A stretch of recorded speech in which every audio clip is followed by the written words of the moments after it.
that tape back in November, they know the banking system's in trouble. I don't think that the Treasury and the Fed were ready, because I think that their response was protect the depositors, don't let this run. They were more worried about a bank run than anything.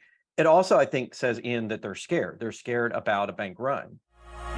Welcome to Gold Silver Pros. Searching for the best precious metals deal? Shop with our trusted partner, Ark Silver. Access special deals on silver, gold, and platinum through our website, or call 307-264-9441. Hey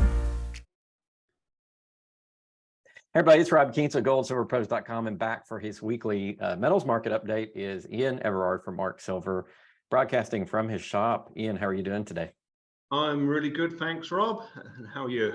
I'm doing very well, and I can see that you made quite a bit of progress. You've got, it looks like one of your display cases is installed already. Yeah, we've got the main counter display in. Shall I move the camera around? Yeah, let's take a look. Ooh, that looks nice. Yeah, so that's a wraparound one, goes around the corner. So that's going to be our main counter.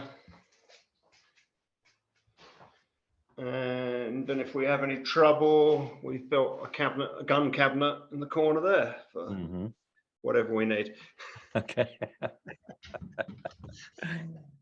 Well, it's been a crazy week. We've had all the bank stuff going on. I think right now, Signature Bank is in Congress trying to answer questions. And that to me seems like a little bit of a distraction from what's really going on, because I know the banks are a big issue, but we've had a lot of other stuff happen in the last week. We've had Russia running drills, military drills, the US is running military drills, and it seems like they're Russia as well, for the most part, has separated themselves from the dollar. That was the big news last week with the SWIFT announcement.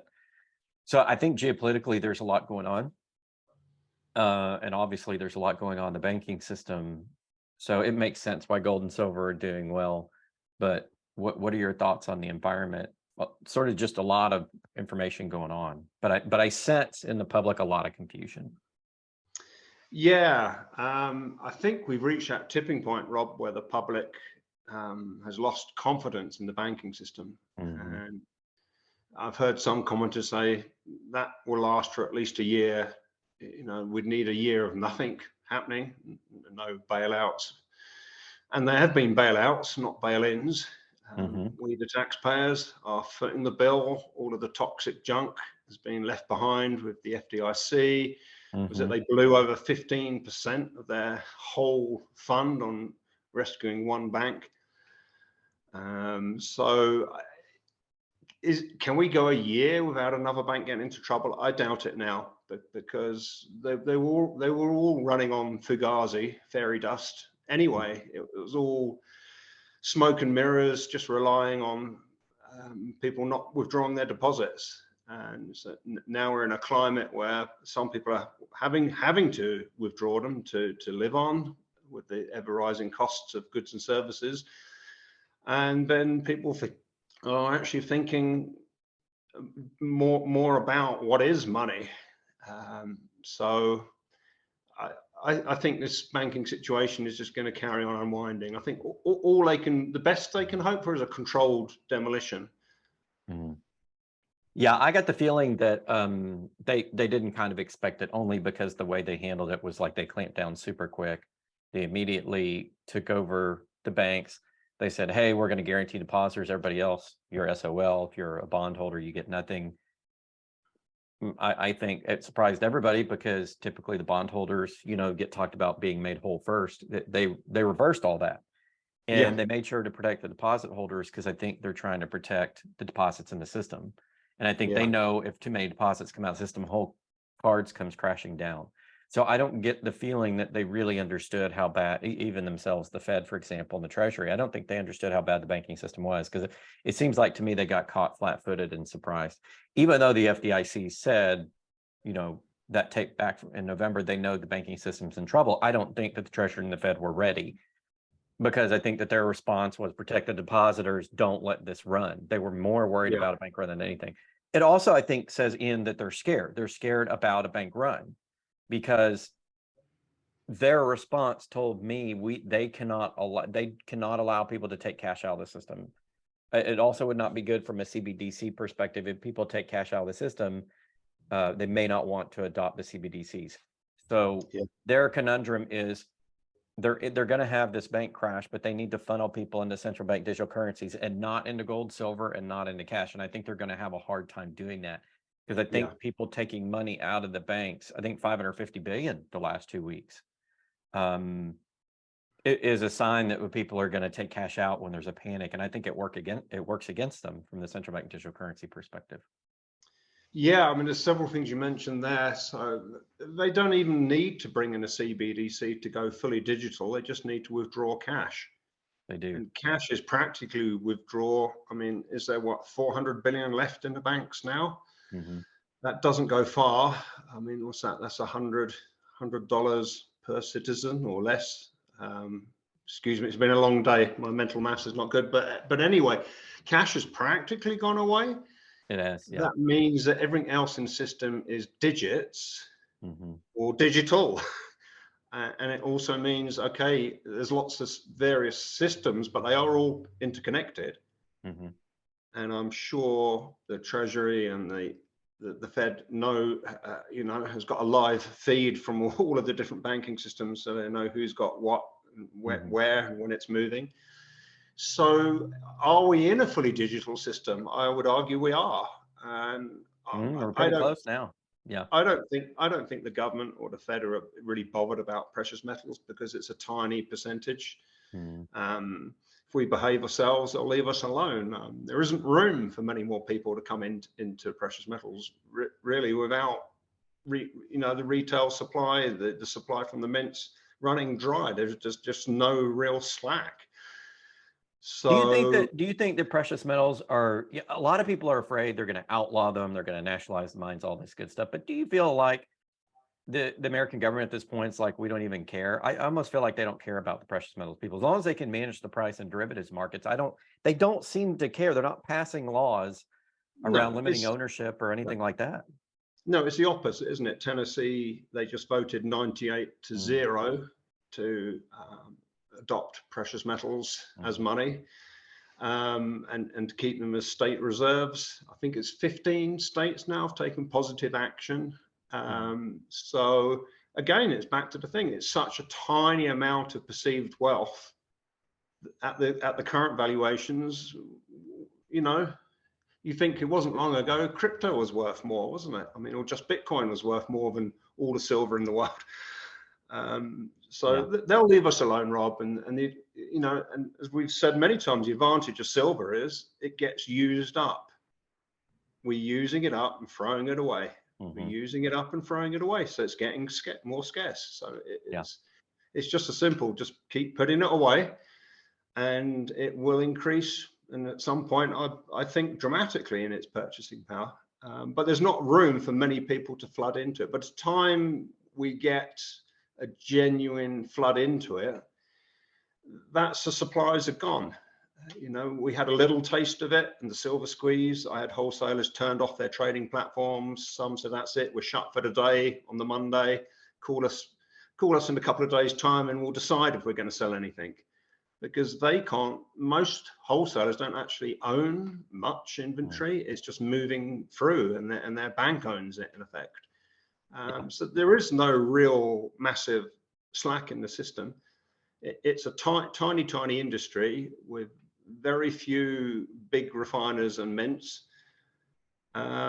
So yeah, I've come to the conclusion, it's just keep it simple.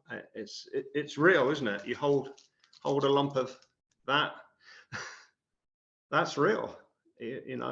When I had to replace my car after my car crash a few weeks ago, it took about 15 kilos to buy a new car.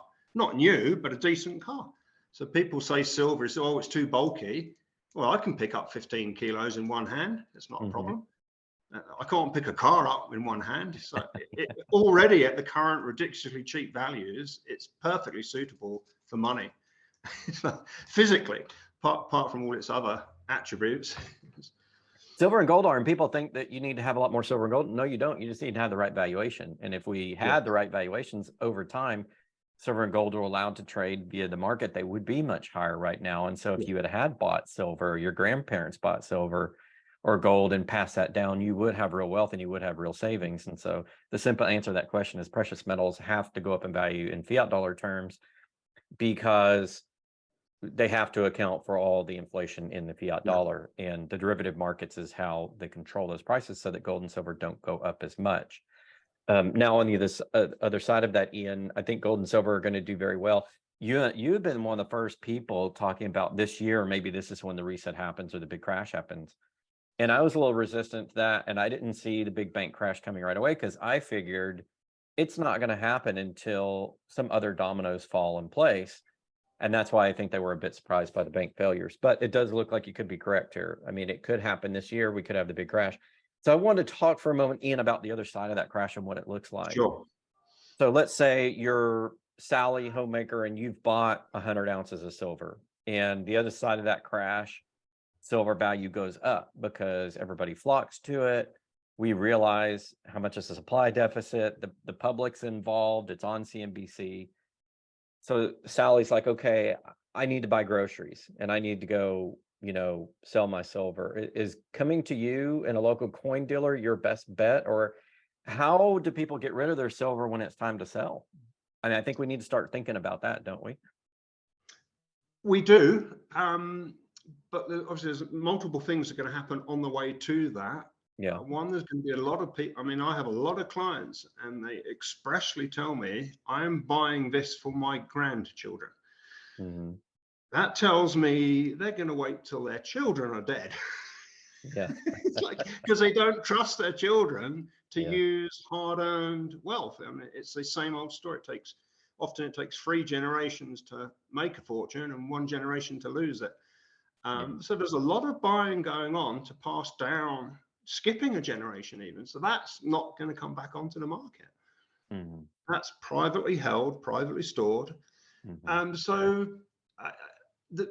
And then with the continuing industrial demand, unless we jump back 100 years, literally every process that uses silver, we go back to what we did before, or don't even do what those processes using silver allow us to do. That demand is only going to increase. I mean, silver and solar panels, that ties silver up. So solar panels can have a life expectancy of up to 40 years. So yes, potentially it is available for recycling. So because of that underlying and growing industrial demand, there's going to be plenty of buyers for it. It's a very, very simple process to prove the purity of it and the weight. So I think you're going to have every major city will have specialist buyers. Maybe even industrial users will set up shops to buy silver because they can't get enough from the refiners. It'll only take a few mines to go out in Peru or Mexico with some civil commotion or government action. And if the supply gets throttled even further from the mining, wow, we are in for the big squeeze. Yeah, and your response seems to indicate, Ian, that a lot of people that are buying for you they're going to be treating silver more like generational wealth and maybe less like spending cash. Do you suspect that silver is going to get that valuable that people hold it more as wealth instead of using it as a currency? We're definitely going to get some huge volatility when it breaks out. Mm-hmm. I can see it breaking through 32 and just doing a moonshot, and then I can see it falling back and then carrying on rising. I think what is hard for a lot of people to comprehend it, and a lot of stackers have been stacking for decades, that it can move up and stay up. Mm. But this time it's going to move up and stay up. So then you'll have no reason to sell it to cash the gain in because you own it. You own the gain. Yeah. And that's different to almost any other asset. You can do really well in real estate and you can sense, this is time to get out. This is time to bank it. And a lot of the real estate pros, if you listen to listen to them talking, a lot of them recommend that when you've made profit in real estate, you turn some of it into gold and silver. Yeah, a lot of my real estate courses teach don't hold all your real estate forever. In fact, when I was in investment courses for single family residences, the average real estate investor is taught hold it 5 to 7 years. That's where you maximize your profit, and you turn around, you flip it into the market, and you take some of those profits, you reinvest in the business, and then you do something else. You put your long-term retirement. And in my case, in your case, we would recommend gold and silver, but that's what you do. You take some money off the table, you save it, and that's the proper thing. And of course, saving gold and silver is a good idea. If you're in commercial, a lot of people hold commercial properties 5 to 10 years. They increase the value of the property, they get the rent rates up, cap rate gives you that multiplier, you sell, you make your money. Well, a lot of the people that do the more expensive commercial real estate that I'm involved with on the real estate side say the same thing. You take part of your money, you put it back in the business, but you take some of that profit and you save it, because you're never going to get that back, right? You got that investment once, you have to take part of that and you have to save it somewhere. And what's funny, Ian, is more and more people are talking to me about precious metals. A lot of my real estate friends are saying, should I go into precious metals? And my answer is yes, because where else are you going to store it? If you store it in cash in your bank, after all this stuff that happened, do you trust your bank? And a lot of the real estate investors right now, Ian, are worried about the banks, because banks are how they finance their real estate. And if they have issues with the banks, you can't do real estate transactions. You may not be able to sell. You may not be able to use rents to pay your loans. And so the conversation we're starting to have in real estate is, if the banks freeze, what does the economy look like? How do I move money around? And I'm like, well, there's precious metals, there's cash, there's digital currencies, and they're asset-backed digital tokens or digital currencies like Kinesis. And those are your options. And then right after that, I had that conversation in real estate. My daughter calls me and says, Dad, I've got this money in my bank account. I don't trust my bank. Where do I put it? And I'm like, well, it's good that you asked. Go get a Kinesis account. She's already got the physical gold and silver. She's got it stored in a safe place. I've taught her not to store it at home, just because, I'm on Gold Silver channel. My kids don't keep anything of value at the house. So she's got safely stored gold and silver. She's got some Kinesis if she needs that. But she's like, how do I bank? Because she's like, I got to pay my accountant, and that's how I get paid. And and she's got a side business going. She's an actress, but she's got a side business going, doing graphics work. And she's like, I get paid. And what do I do with that money? And it's like, well, she doesn't trust the banking system. So there's the practical realities of the banking system too, where if you're an employer like me, how do we pay our employees? I'm having that conversation with my employees right now. The banking system is a big issue. And one of the major ways I see around that's gold and silver. How am I going to pay my employees? I'm going to pay them in precious metals. Otherwise, I have to drive out of town and hand them a wad of cash or mail them a cashier's check. It's easier to pay in gold and silver. Yeah, and it does look like we're going to end up with the bulk of the American banking will be owned by the Federal Reserve, the very Federal Reserve that caused their policies and actions have caused the debasement of currency, and and the rules making banks buy long and borrow, borrow. They buy their assets are long and their liabilities are short. If you are planning a way to take over the whole banking system, this would probably be the best way to do it. And I think it's planned. And so we're going to end up with the bulk of funds corralled into the big banks, who probably are most of them are probably the owners of the Federal Reserve. And then with the Fed now is ready, apparently, for business to business. And, by the back door, we've ended up with a dollar that is not just owned by the Federal Reserve, completely controlled. And that's where the precious metals come in, because they're private and they're outside of the system. They're off grid, they're hidden. Exactly right. They're off grid. It's off chain, off everything. I was having this conversation today because cybersecurity has come up quite a bit lately in terms of attacks and privacy. And I was having this conversation with someone earlier, and I told him, I said, based on existing laws and technologies, you have no privacy. Even if you're on your banking account, all that encryption that protects your banking account can be broken because of the way it's implemented. And the government has these sensors along the internet where they can break that encryption. It's called a man in the middle. And what they do is they'll impersonate your bank, you think you're negotiating with your bank, and they are, but they're in between. And so they set up the encrypted connection, and then so they can read everything, and they manage the connection with you and the connection with the bank, and you don't see it, and you don't know. Your browser doesn't know. And so all this technology has been out there for 12, 13 years, and it's all over the internet, and they have the rights to see this through things like CULIA and other laws, which allow them to see certain traffic. So there is no privacy in any sort of digital currency. So when you have central bank digital currencies, there's no privacy because they're tracking it on chain, and the chain is a ledger, which is immutable and public, and everybody can see it, including the government. But not only that, but they can track everything that you do through your bank account. They have rights to see your bank records whenever they want, and you don't have to get notified, by the way. They could have looked at my bank account 50 times, and I would have no idea.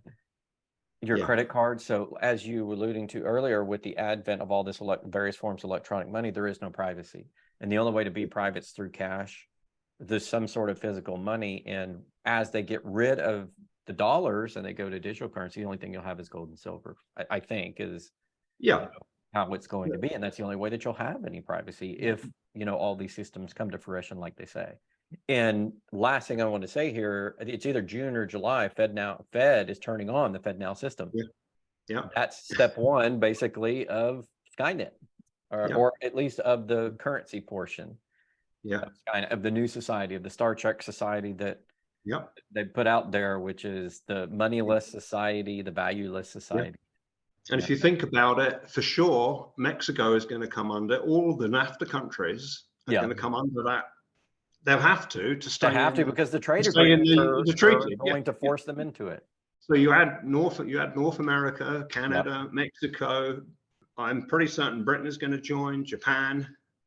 They're all going to be owned by the Federal Reserve. It's ridiculous, isn't it? Yeah, and the member banks of the Federal Reserve, which own the Federal Reserve, are going to own the commercial banking system. And look what's happened with the banking troubles. Signature and SVB have problems.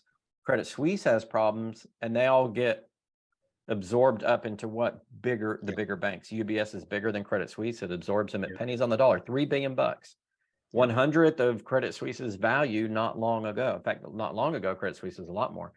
So UBS got all those assets for pennies on the dollar, and they'll take all the crap and they'll shove it off. The government will. And they got a $100 billion line of credit from the Swiss government, because the Swiss National Bank had already put 53 billion in, so they were tapped out. So now the government ponies up 100 billion, which was, and so it takes the risk out of UBS for taking on Credit Suisse's mess. Which, of course, if I'm UBS, I negotiate that deal. So I'm not going to get rid of all this crap unless you pay me. So like you said, the government just paid them to fix the problem. And what's UBS going to do? They're going to pass the fees on to the consumers. So this is a consumer bailout. And going back to Signature and SVB, to complete the point, they got bought out by bigger banks. The profitable segments, the other segments, are getting spun off and just written off. And who's paying for that? The FDIC. Who pays for the FDIC? Account holders. There's a fee that comes out basically of your bank that the bank charges you in your fee. So in other words, all these bailouts are going to just pass down to existing bank account holders. So they bailed out the system using existing bank account holders. What is that called? It's a bailout, whatever you want to call it. And it's legal because in 2012, Dodd-Frank, that's the 2010, 2012, that's the laws that they passed. Well, no, actually, I'll correct you on that, Rob. They passed the law, but it had to be bail-in. That was the 2012 legislation, was that this wasn't going to happen again. There wasn't going to be bailouts. That the government. And the bailing comes through the FDIC, and that. So in other words, you're right, and all the changes that they're making are with the existing banking system. So if you want to know how they're going to do central bank digital currencies, they're going to use the same system. The only thing is you'll never be able to get that cash. And once they turn off the cash spigot, they've got you because they know everything. And all the laws are already in place for them to know everything anyway. That's the beauty of the system. They don't have to change any of the laws. All they do is put this central bank digital currency into the existing banking system, and boom, you're done. That's it. And this all the data, this transactions, I'm convinced, is being stored because there's not enough humans to look and follow the money. But with AI ever advancing, they can chuck all this information of transactions into an AI system, and that AI system will be able to say, well, this person has been doing this person has been doing that, this person didn't pay enough tax there. And they can set up a virtual AI for every person in the country because Yeah. all you need is what, a computer. And computers now, it's all virtualized. So you can have a bank of computers and you can have 1,000 of these things running, and Yeah. you can have one AI focused on 𝘰𝙾𝘾. Yeah. And that AI looks at my bank transactions, it looks at my social media, it looks at my emails, because they have the rights to collect all this data about you now. Yeah. And that AI knows everything about me. It knows how many times a month you buy toilet paper. It does. It 100% does, because I go to Walmart, what I use a credit card. Yeah. I'm trying to use cash more, just Yeah. to edify the use of cash, but it's actually really hard because I got to go to the bank and grab the cash, and I'm so used to swiping that credit card. Yeah. But I'm about 50% of my transactions now I try to do in cash. Yeah. Just to be a cash user, not because I'm trying to be anonymous, but I'm trying to be a cash user. Enjoy it, because we need to remember 2022 was the year that cash went away. It very much could. It very much could. Maybe get a few crisp notes and laminating them to stick on the wall. Remember when? Exactly right. Oh, it's gonna be one of those things like a time, what do you call that when you're in school and you put your pictures and stuff into capsule. A capsule? Yeah. That's right, and you bury it and dig it up 30 years later. Yeah, we should do that. We should do a digital version of that. We should, all the things that we take for granted today, you know, put it into an Excel document, stick it somewhere, and then come back 20 years from now, Ian, and open it, and I bet we're going to notice a completely different world. I would say 2 years. We don't have to wait 20 years for a completely different world. It's the rate of change that catches most people out. It's just that, you know, they start to think about it, and before they have time to do anything about it, it's happened. That's how most people get caught. It's that rate of change. It's the frog boiling in water analogy, where if the change happens slowly and they get you to absorb each piece of it, you don't have the awareness of putting all the pieces together. Plus, you've already said yes to all these other things, so it's easy to say yes a bit at a time, right? So you get your incremental change. So it's probably time to get fit. And learn something. I mean, get that brain working again. Learn something new. You know, it's like I have been spending a lot of my free time, Ian, consolidating all my stuff. You can't see it, you know, on screen, but consolidating all my computers, getting data backups, just getting prepared in general, because like all of my physical papers too, in my filing cabinet back here, I'm starting to make copies and putting in a safe spot, like a safe deposit box. Because I figure if we have a bunch of issues in the economy, you can't take for granted access to your information may be difficult. You need physical paper copies of like your real estate records and your birth certificate and like any records of your bank account. Well, I'm starting to do that kind of stuff, and I'm starting to like print out histories of bank accounts and stick it in my filing cabinet, because everything I think at some point is going to go physical. I think we're just going to become super physical at some point. Everything's going to and with this data getting concentrated, I mean, they could engineer, oh, whoops, we've lost all the data. We have no idea how much you owe on your loan. You know, you've only got $39,000 left to pay, but they'll say, well, we think it's 50. What are you going to do if you haven't got a printout of a statement? It's 100%. If their records become inaccessible. It's 100% correct, because Ian, not only that, but think about title records. The way everything is now, the title records in the state of Texas. State of Texas is a little bit odd because we were our own country at one point. So we have our own land management office, Texas Land Management. We don't fall under the BLM. So we have our own property records. All of our property records come from Spain. People that have heard me say this over the years. I went and got the original Spanish records. The Spanish record is actually the record of record. It's not the English version. We just accepted the Spanish land records. Anyway, long story short, I've got all that. So, and the reason I got originally is because we were having this rash of fires at county clerk's offices in Texas, and it was destroying records. And the title companies only keep it back 30 or 40 years, because what they know is if somebody has not disputed that title record in 30 or 40 years, the chances of them doing it is slim. So they don't keep all the originals. Anyway, I've got all my originals. So if anything happens with the county clerk's records and their digital records get deleted in a cyber attack or they have a fire, I've got my property records. I can prove I own my property. Yeah. And that'll be really important that you prove you can own your car, Yeah. that you own your car and that you own, you're going to have all your records. Because I suspect there's going to be a time where there's a lot of chaos and we're going to have to prove a lot of things. We're going to have to prove who we are. Yeah. So I keep 2 IDs at all times. I keep one in the safe. It's a passport. I keep my driver's license, and I've got 2, and I keep photocopies of each. I keep it at my ex's house, and I have a copy of hers, just in case. Yeah. Any case. I think we're about to get super physical. And moving on to the precious metals, we invest in physical things because we think they're going to hold value over time, and gold and silver have certainly done that as commodity money over the years, and that's been recognized. And I think the last couple of months, December and January, maybe physical sales had slowed down a bit, but last time I talked to you, you said physical sales have sped up. Of course, prices are rising. So are we seeing an increase in the physical sales of gold and silver now that the prices are up? Yes. Okay. Yeah. Ironically, sort of 3, 4, 5 times the sales volume with $23 as a spot when $18 was a spot. And if you think about it, it's very convenient. They coincided that with tax season, didn't it? When people were having to put aside fiat trash to pay their taxes and were waiting for their rebates, waiting for everything to be agreed. Very convenient that when most people didn't have any spare cash because of the tax system, that silver was at its lowest. Let's say that was a coincidence, I guess, but no, absolutely. But still, I think that the floor of silver has got to be between $20, $25 are realistic. We've said it many times, the cost of finding it, mining it, refining it, minting it, wholesaling it, retailing it, 23 or 23.50, whatever spot is floating around at the moment, that's a floor. I mean, it can drop down that now and then, but it's just going to keep stepping up from that. We're definitely going to see a rapid increase, I think, in oil prices. I'm sure that is being engineered.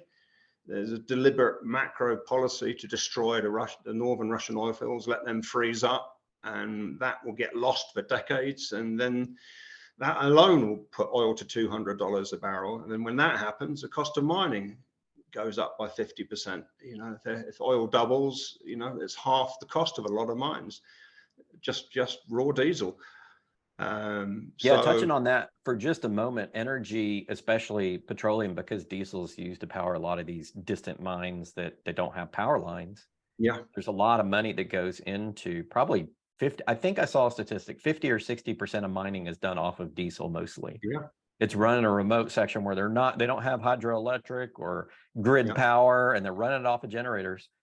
And that is a huge cost input into the price of gold and silver. And when petrol prices rise, so does the cost of getting gold and silver out of the ground, to the point, Ian, where even at $23 silver, it's not hugely profitable anymore for a lot of these miners. So a lot of the miners right now, the primary silver miners, are at break even at $23 silver. So to me, that says even from an industrial perspective, your floor in silver is about 22, 23 bucks over the long. We can't realistically go below that anytime soon, or else we're not going to have silver coming out of the ground. And so even if it goes to 11 bucks, it can't stay there for more than a couple of weeks, because if any of these mines decide to close, we're screwed. There's not many primary silver mines. You can't have one of them close right. You just can't. If you have a primary silver mine closed right now, you have an almost immediate and protracted shortage of silver. So from my perspective, I don't see silver staying below the low 20s for any length of time, just for that reason. And add to that, Rob, that 80% is a byproduct. We are definitely in a worldwide recession, heading into a worldwide depression. What happens then? We're not going to produce as much copper or lead or tin. And that's where 80% of the silver comes from. So the production falls faster than the industrial demand. Ian, I think we're here. We're at midnight, almost at midnight on the doomsday clock. And it's kind of astounding, because I sit here, and for the last 3 months, as I've seen events unfold in 2023, I don't believe them. It's almost surreal to me. I don't believe we're actually here. Do you have that feeling? Or I mean, to me, it's almost like I've been waiting 12 years for it, and now we're here, and it's almost like I almost can't accept that it's here. What do you do, Rob? You go crazy like some of those, and we probably all know somebody, or we know somebody who knows somebody who's living in a desert in a fortress, you know. I'm 100%. I almost bought an Airstream, and I'm not joking. My lease is up, and I was looking at places to live, and I have a responsibility as a parent to my son. And so I'm like, I'm looking for a 2-bedroom apartment, you know, all that kind of stuff. And I'm moving out of my current one because they price themselves at the same cost as seafront property in Long Beach. And I'm like, not in Texas. No, I'm not paying, you know, $4,000 for a 2-bedroom in Texas. Excuse me. So anyway, so I was looking at another apartment. I found a really nice one, going to move over there. And I almost instead bought an Airstream because I'm like, well, if I buy an Airstream and I rent, there's a really nice RV park I can go to in a really nice area of town, you know, and I can go, and for about the same cost of rent an apartment, I'll have an Airstream and I'll have a place. And if you'll own it, and I can just get up and leave. Yeah. And I almost did it, Ian, but I can't because I got to have a place for my son. We can't live on top of each other. He's a 14-year-old boy. He needs his space. He's got his friends, and I got to give him his space. But I almost pulled the trigger. I almost said, screw this. I'm going to Wilderness. I'm not joking. Yeah. And this was 2 weeks ago. I made this decision. I almost pulled the trigger on buying the Airstream because I just thought, well, screw it. I might as well go mobile because there's not going to be safety in towns like there was. I don't think people understand this. You're not going to have all your services like you did before. You know what I mean? Like, seriously, at this point, have you built up your wood stack so that if the power goes out, you guys have heat? Yeah. I mean, isn't that going to happen? Yeah. I mean, those are obvious things. If you can do that, do it. Yeah. I mean, you look what happened in Europe. I think we've got a friend in Germany, and she said firewood went from 70 euros a cubic meter to 400 or 500 euros a cubic meter. No, people. My ex has family in France, and they're like, we cannot afford to turn on the air conditioning in the summer. We cannot afford the heat. We have. It's crazy in Europe right now. Regular middle class people with college degrees are having trouble heating their homes. Yeah. And I think we'll be fine in America, apart from, I mean, we're going to carry on being energy self-sufficient, but that is going to get more and more controlled by government and the banks. And then, you know, then they can decide who's, you know, we can be allocated a certain amount of energy, you know, and if you vote for the wrong person, or if you say the wrong thing on YouTube, you might end up paying more per unit for your electricity, or it's like smart meters. I mean, with smart meters, exactly. Smart meter is basically the same thing as blockchain. It's an address attached to your electricity account, which they know it's you. It's just blockchain for electricity. And if they want to turn it off, they just go, oh, there's Rob. We're here. We're here in Aldous Huxley's. There's been no massive reset. We have been reset. Yeah, it's just. All right. Well, let's talk about deals, because that's what people like to see when you're on the program. I should put these up. I should put these up at the beginning. So we've gotten requests for more deals from Ian. So tell us what you got. Yeah, apologies, because I did say we'd be doing one each week. So basically, we've carried these all on, even though wholesale premiums have risen strongly. So yeah, we've got the 10-ounce silver bars starting from $2.50 an ounce. Then got the 1,000-ounce for $105. We have 1 kilo bars from $195. Those are great value. Those are less than the 100-ounce bars. That's why I'm recommend to people go for the kilo bars if you want bulk. And then the government coins, we have the Austrian Philharmonics at $3.50. I have seen those at $8 on some of the big online sites. So we're nearly $5 cheaper per coin on those than some people. Britannia's $3.75, and then the Maples $4.95. Some people just have to have Maples.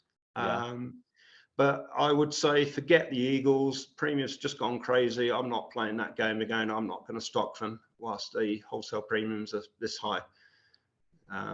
Just wait on the Eagles. Eventually, they might get a bit more sensible, but you just lose out so many ounces if you buy American Eagles. It's crazy. Yeah, some people are stuck on American Eagles because they have this thought that the American government will favor them because it's America's coin. But to be honest with you, unless you're in one of these states passing legal tender laws for precious metals, you're not paying the IRS and American Eagle. So you don't have to have an American Eagle. All you got to have is silver. Yeah. And if you're in a state which has removed those tax laws from gold and silver, and they're treating them as legal tender, yeah, you can use American Eagles, but I assume that if you're paying in silver, any government minted coin, they'll probably take it, to be honest with you. I don't think if somebody wants to trade silver for something and the tax laws have been removed and so it's legal, I don't think the average person can say, no, you have to pay me American Eagles versus Maples. Silver's silver. And if somebody really wants a silver, they're going to take it, I would think. Yeah.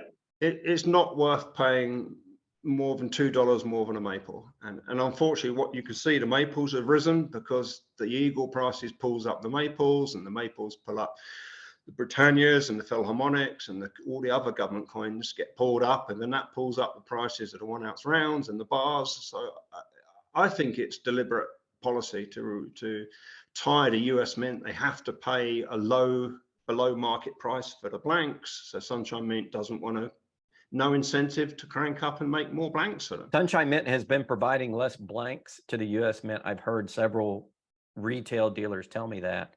Yeah.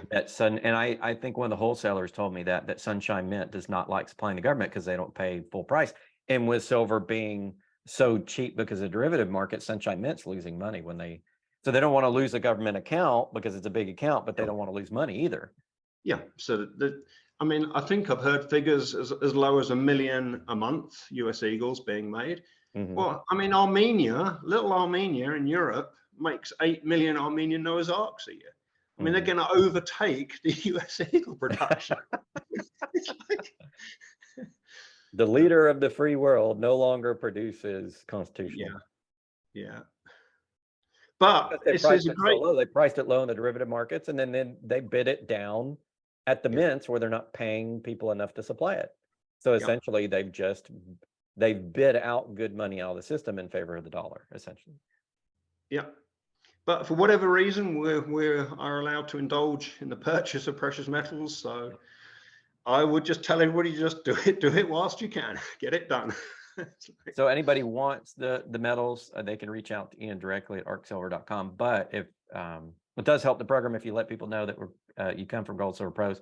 So the easiest thing to do there is just go to goldsilverpros.com and click the Ark Silver link, and there's a form, and you can reach out to Ian that way.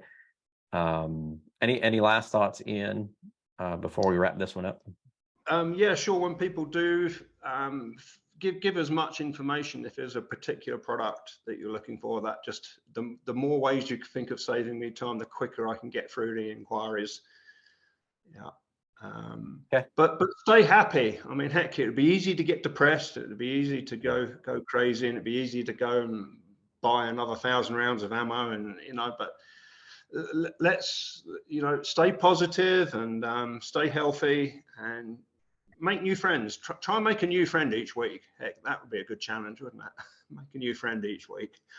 Yeah, and that goes to mental health, and mental health goes to freedom, right? So if you have a life outside of what's going on in the world, it would definitely keep you more engaged, even during tough times. And if you've bought precious metals, hey, you're way ahead of everybody else. You should be happy, because you're going to have a lot less pain than everybody else. You have to worry about everybody else at this point. That brings up one last topic. I'll comment on this real quick, and then we'll close.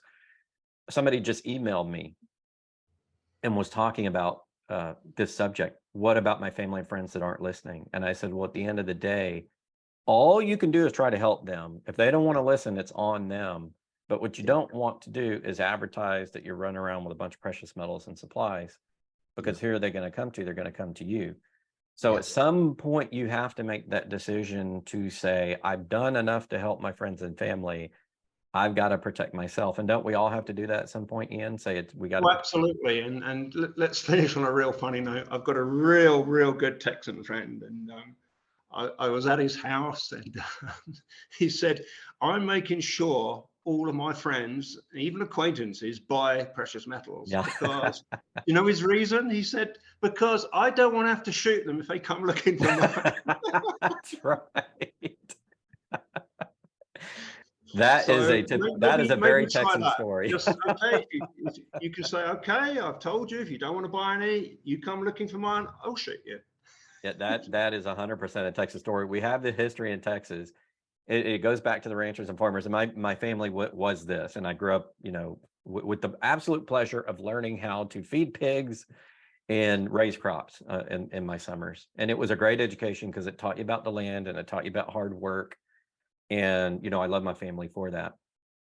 And yeah, it's very much it's a different world when you live on your own property, you protect that property, you have that land, you know, it's a very Texan thing to defend that. And it does not surprise me. I know who you're talking about. It does not surprise me at all, except that that's a very Texan thing. And if you guys are, I'll end on one more note. If you're looking for a free place to live and you want a great place to live, come down to Dallas-Fort Worth area. Texas is still a very wonderful place. Of course, where Ian lives up there in Idaho is a wonderful place as well. They're both freedom-loving states. And, you know, we got plenty of room for you if you want to come down to Texas. And look me up when you guys come. All right, that's going to wrap it up. Thanks, everybody. Thanks, Ian, for jumping back on the program. We appreciate it. Thank you, Rob. Hey, thanks for watching. We selected these videos just for you. Check them out. And remember, $4.99 a month keeps the lights on and the channel going. So join our Gold Silver Pro supporter membership. We appreciate your support. Keep stacking.